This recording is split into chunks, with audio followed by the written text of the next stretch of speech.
3 দিনের মধ্যে তোমার মৃত্যু হবে। তুমি কি প্রস্তুত? দুপুর 1:20 একটা সাধারণ কফি শপে এক যুবক বসে আছে, ক্লান্ত মুখ, চোখের কোনো উদ্বেগের ছায়া, আর চোখ বারবার ঘড়ির দিকে চায়, যেন কিছু একটা ঘটার অপেক্ষা।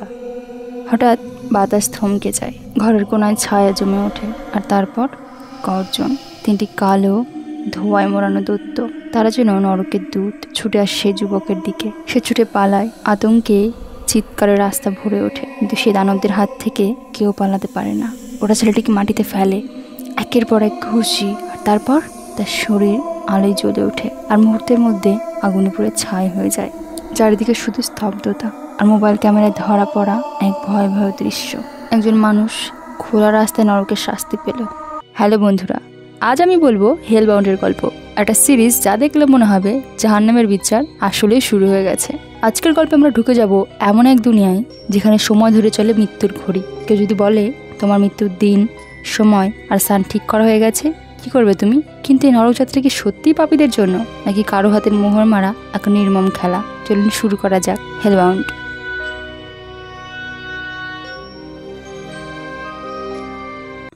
ওই ঘটনার পর আলোচনার কেন্দ্রে উঠে আসে এক রহস্যময় ধর্মগুরু জাং জিনসু।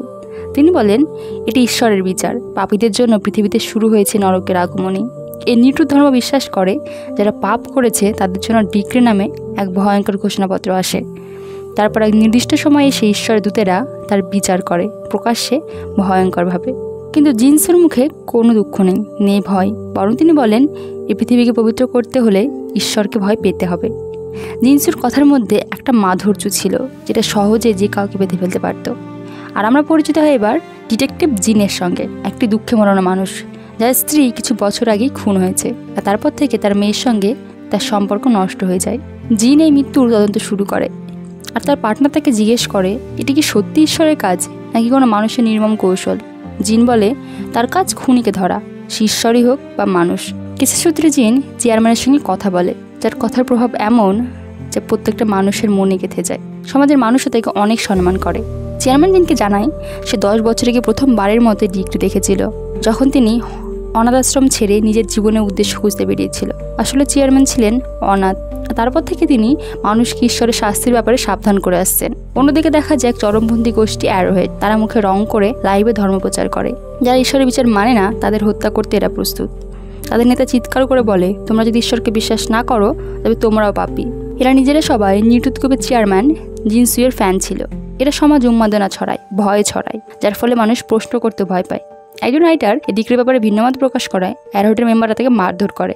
আর আমরা পরিচিত হয় এবার লয়ার মিনহে জিনের সাথে, যে রাইটারের হয়ে পুলিশের কাছে কমপ্লেন করতে যায়। এদের যদি এখন ছেড়ে দেওয়া হয় তাহলে এরা পরে আরো বড় অপরাধ করবে, কিন্তু পুলিশ তাদেরকে ছেড়ে দিতে বাধ্য হয়, তার কারণ তারা আন্ডার এজ ছিল। আর ইনি হলেন পার্ক জাংজা।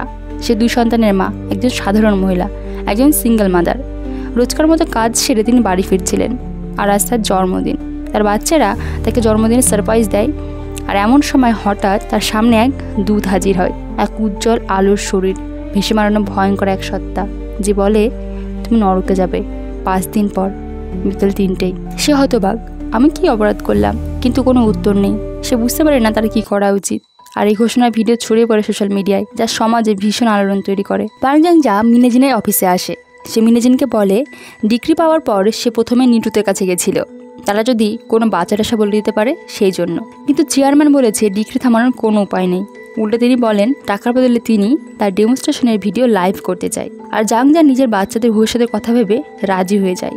সে চায় তার মৃত্যুর পর মিনহে জিন যেন কনফার্ম করে তার বাচ্চারা টাকাগুলো পেয়েছে। এদিকে গোয়েন্দা জিন আগের মৃত্যুগুলো তদন্তে ব্যস্ত, কিন্তু তার মেয়েও চেয়ারম্যানের ভক্ত। জিনের স্ত্রীর খুনে বেশি দিন সাজা পায়নি, স্বল্প দিনে ছাড়া পেয়ে গেছে, যেটা তারা জানতে পারে চেয়ারম্যানের কাছ থেকে। আর এই কথাটি বাবা মেয়ে দুজনের মনের ওপরেই খুব প্রভাব ফেলে। জিনের মেয়েকে চেয়ারম্যান খুনির কাছে নিয়ে যায় এবং খুনিটিকে জীবন্ত পুড়িয়ে মারে। এটিতে মেয়েটা অনেক খুশি হয়, এই ভেবে গড না পারলেও চেয়ারম্যান পাপিকে শাস্তি দিয়েছে। আসলে যখন ঈশ্বরের নামে বিচার শুরু হয় তখন মানুষ বিভক্ত হয়ে যায়, কেউ ভয় পায়, কেউ লড়াই করে, আর কেউ কেউ সে ভয়কে ব্যবহার করে তৈরি করে নিজের রাজত্ব। আর নিউট্রুথ আর অ্যারোহেড এটাই করছিল। অ্যারোহেডের মেম্বাররা তাদের মতবিরোধীদের উপর অত্যাচার করত, যদিও তাদের সাথে নিউট্রুথের কোনো সরাসরি যোগাযোগ ছিল না, তারা শুধু চেয়ারম্যানের ভক্ত ছিল। এদিকে পার্ক জাংজার ঘরে বসানো হয় ক্যামেরা, লাইট, অডিও সেটআপ, যেন মৃত্যুর প্রতিটি মুহূর্তে সম্প্রচার হয় লাইভে। প্রচুর মানুষ এই ডিগ্রি দেখতে আসে। এমনকি কিছু ভিআইপিও আসে এই ডিক্রি দেখতে। আসলে নিউট্রুথ এটাকে বানিয়েছে ঈশ্বরের বার্তা প্রমাণ করার হাতিয়ার। এই শাস্তি সবার দেখা উচিত, যাতে তারা ঈশ্বরকে ভয় পায়। মিনাজিন চায় এ লাইভ বন্ধ করতে, কিন্তু আইন আর মিডিয়ার চোখে এই শো এক বিশাল রেটিংস ইভেন্ট।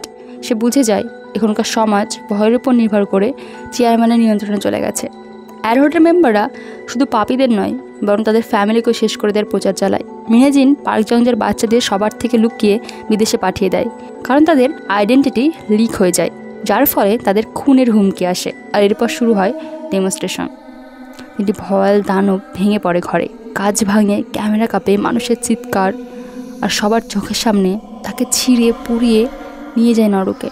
জিন দানবদের বাধা দেওয়ার চেষ্টা করে, কিন্তু দানবেরা তাকে মেরে অজ্ঞান করে দেয়। মিনাজিন আর তার কলিগ ছাড়া সবাই এর সামনে মাথা নিচু করে। এতে অ্যারোহেডরা মিনাজিনের ওপর ক্ষিপ্ত হয়ে যায়। এই ডেমনস্ট্রেশনের পর চেয়ারম্যান আরও পপুলার হয়ে যায়। কোরিয়ার প্রায় সবাই তাকে অন্ধের মতো বিশ্বাস করতে শুরু করে। মিনাজিন বুঝতে পারে সে বা তার ফ্যামিলি এখানে সুরক্ষিত নয়। অ্যারোহেড ডিক্রির বিরুদ্ধে প্রশ্ন করা মানুষদের এর আগেও হত্যা করেছে। তার কলিগকেও এরা বেধড়ক মারধর করে। মিনাজিন পালানোর চেষ্টা করে, কিন্তু ব্যর্থ হয়। মিনাজিন আর তার ক্যান্সার আক্রান্ত মায়ের ওপর হামলা হয়, আর তার মা মারা যায়। জিন নিজের মেয়েকে খুঁজে পায় না। সে মনে করে চেয়ারম্যান তার মেয়েকে কোথাও লুকিয়ে রেখেছে। সে চেয়ারম্যানের বাড়িতে যায়। অন্যদিকে হংজুন নামের এই ব্যক্তি খুঁজে পায় চেয়ারম্যান জাং জিনসুয়ের অতীত জীবনের একটি গোপন অধ্যায়। সে আবিষ্কার করে চেয়ারম্যান জাং নিজেও 20 বছর আগে ডিগ্রি পেয়েছিল। সে নিজে জানে ঈশ্বর শুধু পাপীদের শাস্তি দিচ্ছে না, এই শাস্তির সাথে পাপ পুণ্যের কোনো হিসেব নেই। সে মিনাজিনকে ডেকে ভিডিও দেখায়। মিনাজিন তার কাছ থেকে ভিডিওটি চায়, যাতে সে প্রমাণ করতে পারে যে চেয়ারম্যান মিথ্যা কথা বলছে। এই ডিক্রির সাথে পাপ পুণ্যের কোনো হিসেব নেই। কিন্তু হংজুন তার সামনেই ভিডিওটি ডিলিট করে দেয়। সে চেয়ারম্যানের কথায় মিনাজিনকে খুন করার উদ্দেশ্যে তাকে এখানে ডেকেছিল। সে মিনাজিনকে অ্যাডহোডের মেম্বারদের হাতে ছেড়ে দেয়, মেরে ফেলার জন্য। এদিকে জিন চেয়ারম্যানের কাছে পৌঁছায়, শহর থেকে দূরে একটি নির্জন জায়গায়। চেয়ারম্যান সেখানে নিজের ডিক্রি আর জিনের জন্য অপেক্ষা করছিল। মরে যাওয়ার আগে চেয়ারম্যান জিনের হাতে দিয়ে যায়। তিনি বলেন, যদি দুনিয়া জানে গড পাপ পুণ্য বিচার না করে শাস্তি দিচ্ছে, তাহলে সমাজ ভেঙে পড়বে। মানুষকে ভালো রাখতে হলে ভয় দরকার। ভয় সমাজে ভারসাম্য তৈরি করে। সত্য যদি সমাজের জন্য হুমকি হয়, তাহলে সেটা লুকিয়ে রাখাই কি সঠিক, নাকি সত্যের মুখোমুখি হওয়া দরকার, সে যতই ভয় ভয় হোক। আর এরপর জিনের সামনেই চেয়ারম্যানকে দানবরা নরকে নিয়ে যায়। প্রথম সিরিজের 3 নম্বর এপিসোডটি শেষ হয়ে যায়। এই সিজনে আরও 3টি এপিসোড আছে এবং কিছুদিন আগেই এই সিরিজের সিজন 2 রিলিজ হয়েছে। আপনাদের যদি ভালো লেগে থাকে তাহলে কমেন্ট করুন। আমি বাকি এপিসোডগুলো পরের ভিডিওতে এক্সপ্লেন করব। ধন্যবাদ।